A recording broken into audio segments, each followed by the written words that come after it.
আমি কিমান সচেতন ঐতিহাসিক সম্পদৰাজিক লৈ। এই আচলতে কেন্দ্ৰীয় পুৰাতত্ব বিভাগ, কেন্দ্ৰীয় পুৰাতত্ব বিভাগে দায়িত্ব পালন কৰিছেনে? মই বৰ্তমান উপস্থিত আছোঁ শিৱসাগৰ জিলাৰ গৌৰীসাগৰৰ দেৱীদৌলত।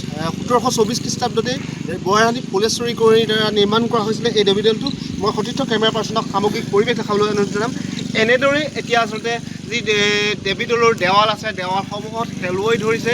ইয়াত চৰি গছ আচলতে গজিবলৈ আৰম্ভ কৰিছে। আৰু তাৰ যদি ভিতৰৰ পৰিৱেশটো মই অন্য এখন স্ক্ৰীণত দেখাবলৈ সক্ষম হওঁ, তাতো দেখা গৈছে আচলতে গুদাম ঘৰৰ দৰে আচলতে ব্যৱহাৰ কৰিছে কেন্দ্ৰীয় পুৰাতত্ব বিভাগে।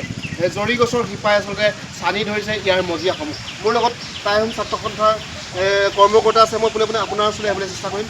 ঐতিহাসিক যিসমূহ সম্পদক লৈ আচলতে আমি গৌৰৱ কৰিব পাৰোঁ, সেই সম্পদসমূহ আচলতে এতিয়া ধ্বংসৰ দিশলৈ গতি কৰিছে। দায়িত্ব আচলতে লৈছিলে পুৰাতত্ব বিভাগে।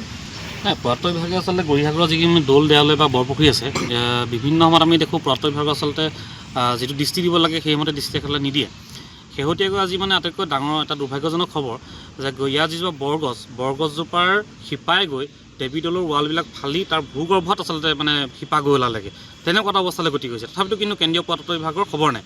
যেতিয়া আজি সেই কথাটো জনাজনি হ'ল, তেতিয়া তেখেতসকলে আহি আজি শিপা কাটি তেখেতৰ দায়িত্ব পালন কৰিছে। ভিতৰৰ গৰ্ভভাগত এতিয়াও বহুত শিপা তেনেকৈ আছে, আৰু ছাইডৰ যিবিলাক ৱালতো বহুত শিপা তেনেকৈ সোমাই গৈছে জৰিজোপাৰ। গতিকে সেই গোটেই কথাবিলাক আচলতে সেমাহি দিছে চাইছে কেন্দ্ৰীয় পুৰাতত্ব বিভাগে। তেখেতসকলৰ দায়িত্ব আছিল যে এই দৌলটো কেনেকৈ ধৰণৰ অক্ষত অৱস্থাত ৰাখিব পাৰি, যিটো আমাৰ অসমীয়াৰ স্বাভিমান, আহোম জনগোষ্ঠীৰ যিটো স্বাভিমান, সেই স্বাভিমান দৌলটো যিটো আমাৰ উপাসনাস্থল, হিন্দু যিটো আমাৰ উপাসনাস্থলী, যি স্বৰ্গদেউসকলে নিৰ্মাণ কৰি গৈছিলে, তেনে এটা ঐতিহাসিক সম্পদক আচলতে তেখেতসকলে যি গুৰুত্ব সহকাৰে ল'ব লাগিছিল সেই গুৰুত্ব সহকাৰে তেখেতে লোৱা নাই। এইটো কেন্দ্ৰীয় পুৰাতত্ব বিভাগত সম্পূৰ্ণ গাফিলতি তেখেতৰ ওচৰলৈকে যাব। আৰু এই দৌলটোৰ ভিতৰ ভাগত যি পুৰাতত্ব বিভাগৰ চূণ হওক বা বাঁহ হওক, গোটেই এটা গুদাম ঘৰ লিখা লেতেৰা সদৃশ পৰিৱেশ কৰি পেলাইছে। ইয়াৰ যিটো বাহিৰৰ পৰিৱেশটো, ইয়াত ফুল ৰুবলৈ বছৰে বছৰে বহুত কোটি কোটি টকা আহে, ফুলটো ডাঙৰে কথা, বন এজোপাও ভালকৈ ৰুই নাপায়। গতিকে তেনেকুৱা ধৰণৰ বহুত দুৰ্নীতি আছিলে গৌৰীসাগৰৰ দৌল দেৱালয়বিলাকক লৈ হৈ আছে। এই গোটেই বিষয়খিনি মই ভাবোঁ তদন্তৰ আওতালৈ আহিব লাগে। ইয়াৰ সন্দৰ্ভত আমি স্মাৰকপত্ৰ প্ৰদান কৰিম। আৰু কেন্দ্ৰীয় পুৰাতত্ব বিভাগে কি কাৰণবশতঃ এই দৌলৰ ৱাল ফাটি যোৱাকৈ শিপা আচলতে আহিব পালে সেই বিষয়ে আমাক স্পষ্টীকৰণ দিব লাগিব। আৰু ইয়াত চিমেণ্টৰ ব্যৱহাৰ কৰিছে দৌলত, আটাইতকৈ ডাঙৰ কথা। য'ত দৌলটোৰ অকণমান ক্ষয় ক্ষতি হৈছে সেইবিলাক তেখেতসকলে ৰিপেয়াৰিং কৰিব লাগে, তেখেতসকলে সেইবিলাকত আকৌ ধুনীয়াকৈ সজাব লাগে। সেইবিলাকত চিমেণ্ট ইউজ কৰিছে, যিটো চিমেণ্ট ইউজ কৰা সম্পূৰ্ণৰূপে বেণ্ড হয়। তেনেকুৱা অৱস্থাতো কেন্দ্ৰীয় পুৰাতত্ব বিভাগে আচলতে কোনো কথা নুশুনি গুৰু খাই নমনা লিখিয়াকৈ চিমেণ্ট ইউজ কৰিছে, যাৰ ফলত দৌলটোৰ আয়ুস কমি যাব। ইয়াত যিটো আৰ্দ্ৰবায়ুটো চিমেণ্ট লগালে ইয়াত দৌলটোৰ ভিতৰলৈ যাব নোৱাৰিব, আৰু তাৰ ফলত দৌলটো খুৰখুৰীয়া হ'ব। খুৰখুৰীয়া হ'লে ইয়াৰ যিটো আয়ুস ৰেখাডাল কমি আহি থাকিব। গতিকে তেনেকুৱাবিলাক আচলতে যিবিলাক মাৰাত্মক ভুল বুলি ক'ব পাৰি, তেনেকুৱা ভুলবিলাক আচলতে কেন্দ্ৰীয় পুৰাতত্ব বিভাগে কৰিছে। গোটেই কথাখিনি কেন্দ্ৰীয় পুৰাতত্ব বিভাগে আমাক উত্তৰ দিব লাগিব। সদুতা হিমচত আমি উত্তৰ বিচাৰিম তেখেতসকলৰ পৰা। আৰু ইয়াৰ যিটো গাফিলতি, দৌলৰ বৰগছৰ শিপাই গৈ দৌল কেনেকৈ ফুটাব পালে তাৰ উত্তৰটো কিন্তু কেন্দ্ৰীয় পুৰাতত্ব বিভাগে আমাক দিব লাগিব।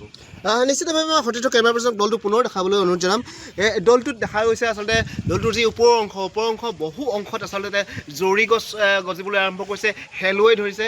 ইয়াত যি আচলতে বছৰেকত প্ৰায় লক্ষাধিক টকা আচলতে কেন্দ্ৰীয় পুৰাতত্ব বিভাগে খৰচ কৰে, কিন্তু তাৰ বিপৰীতে দেখা গৈছে এই সৌন্দৰ্য বৰ্ধনৰ নামত খৰচ কৰে, কিন্তু তাৰ বিপৰীতে দেখা গৈছে সৌন্দৰ্য বৰ্ধনৰ নামত বিশেষ কাম নকৰি দৌলটোত তেওঁলোকে আচলতে এটা গুদাম ঘৰলৈ পৰিণত কৰিছে। আৰু ইয়াত যিসমূহ শেলুৱৈ গজিছে সেই শেলুৱৈসমূহৰ আচলতে আঁতৰৰ কোনো ব্যৱস্থা গ্ৰহণ কৰা দেখা পোৱা নাই। এনেদৰে থাকিলে আচলতে যি ঐতিহাসিক আমাৰ সম্পদসমূহ, সেই সম্পদসমূহ অতি সোনকালে ধ্বংসৰ দিশলৈ গতি কৰিব। এই ক্ষেত্ৰত জিলা প্ৰশাসনেই হওক বা কেন্দ্ৰীয় পুৰাতত্ব বিভাগেই হওক কি ধৰণৰ ব্যৱস্থা গ্ৰহণ কৰে, সি হ'ব পৰৱৰ্তী সময়ত লক্ষণীয়।